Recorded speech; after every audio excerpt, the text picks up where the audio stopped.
लागलं वाटतं. ये ना आत ये ना. बाबा बाबा बाबा ते आले ना. चुप. हे काय सोन्यावर नाटक वाटलं तुला? दादा ते आले ना, दादा ते आले ना. हे माझे बाबा, मी त्यांना काका म्हणते. आणि ही माझी आई, मी तिला आईच म्हणते. नमस्कार. नाही असू दे असू दे.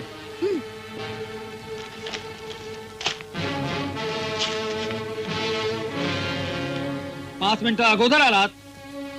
मी कुणाला भेटायची वेळ दिली असेल म्हणजे म्हणजे अपॉइंटमेंट. हो ना. हो तर 5 मिनिटं आधीच जातो. जेवायला जायचं असेल तर 5 मिनिटं उशिरा जातो. म्हणजे आधीच स्पष्ट असलेलं बरं. बसा. बस ना बस. बस ना.